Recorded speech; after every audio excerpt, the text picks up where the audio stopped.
Hey, I'm Dana, and this is my E46 M3. So a lot of people ask questions about this car, so I figured I would just do a quick video kind of explaining what happened to it and how I want to build it and that kind of stuff. So here we go. So here's the car. Shop's a little bit messy right now, so please ignore that. I really wanted to get a project car when I was in high school, so I took out a loan to buy it. I really wanted a Laguna Seca M3, so ended up finding this one on eBay. Took the loan out, bought it, definitely one of the best decisions. So here's a little shot of the interior. You can see the harness bar and everything. It's still a little taken apart, so pardon the construction process. So the motor had Carrillo rods and CP 8.5 to 1 pistons, which are going to get bumped up to probably 9.5 to 1, maybe a little bit higher, we'll see. I'm going to be running E50 or E85, and this is the water to air manifold that I had before, which I think this must have had a hole in it somewhere, because you can see where the water was kind of leaking into the ITVs. It's flipped upside down, but all this corrosion and everything was probably what ended up killing the engine. So we're gonna send it off to VAC Racing, hopefully, and get it bored and sleeved, which will be a really cool process. It is gonna cost a pretty penny, but I think it'll be worth it in the end because this car is just my baby. And I can't wait to get it running again. So the rear mount turbo originally was right here.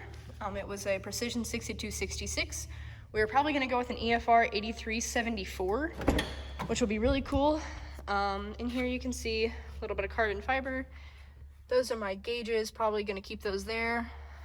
All the interior stuff, kind of boring, kind of cool, I don't know.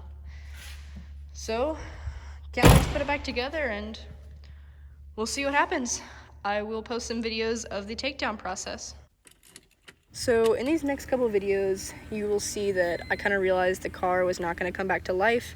In this video, we were trying to pull a little bit of the Marvel Mystery oil out of the top of the cylinder that we'd used to try to break it loose. It was not breaking loose, not with bump starting it, not with the crankshaft rotation tool. I mean, the poor starter was trying its hardest and it was just not going to go anywhere. So I started to pull it apart. I was hoping I wouldn't have to pull the whole motor out to do this, but turns out I did. So here's a couple videos into that process of pulling an S54.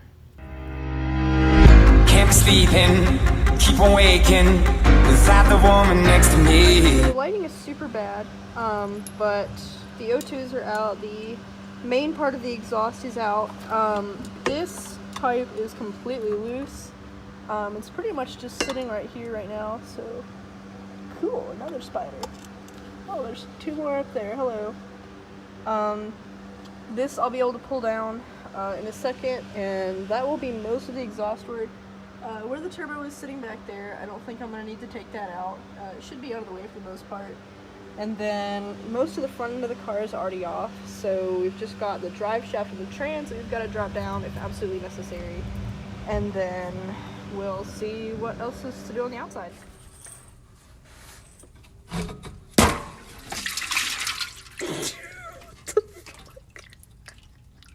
So as you can see, there's a good bit of water coming out of that pipe right there, and I'm sorry the lighting is super bad. It's storming right now.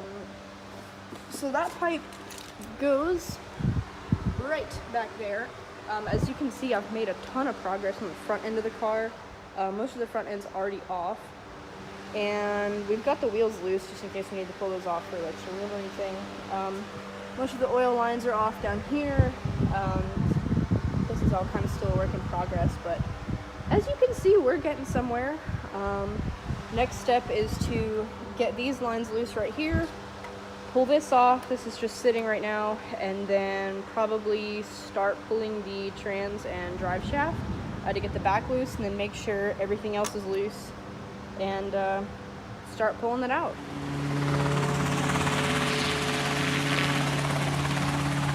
Casual. So anyway, there's the motor, and there's the car. But yeah.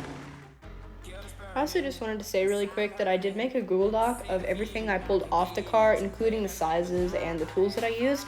So if anyone would like that to help them pull apart an S54, I'm more than happy to send it to you. Just make a comment on here and I will get it to you.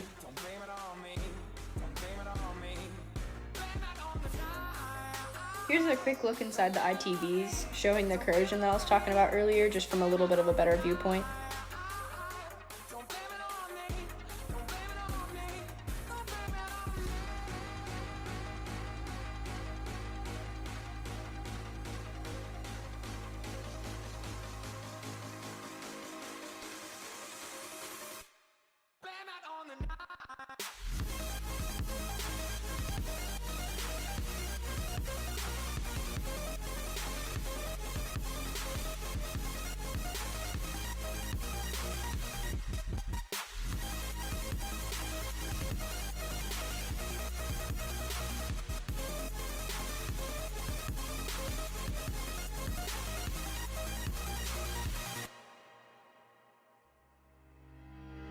Can't see it, I was manipulated. I had to let her through the door. Oh, I had no choice in this. I was the friend she missed. She needed mental talk, so blame it on the night. Don't blame it on me. Don't blame it on me. So this is all fairly self-explanatory. I took out the tensioner on the bottom here to take a little bit of slack out of the chain. And I marked the chain right here, going across this way, and then from this one down on this side, and it's a little bit runny. This one here, all the way across on this side, just so I've got an idea for timing. So loosen these bolts for the exhaust sprocket. Take these out real quick, and then we can take the exhaust sprocket out. I can get the bolts out. Okay, so these bolts are out. This sprocket would pull out right here. Put that down, and then this here on the inside should come out. So these last couple videos show the results of taking it apart. You can see that they're pretty badly rusted. The pistons would not move at all without taking a hammer and a chisel and literally beating them out with the motor on a motor stand. They won't be reused, so don't worry about that, but yeah, there's a little bit of heartbreak in a video.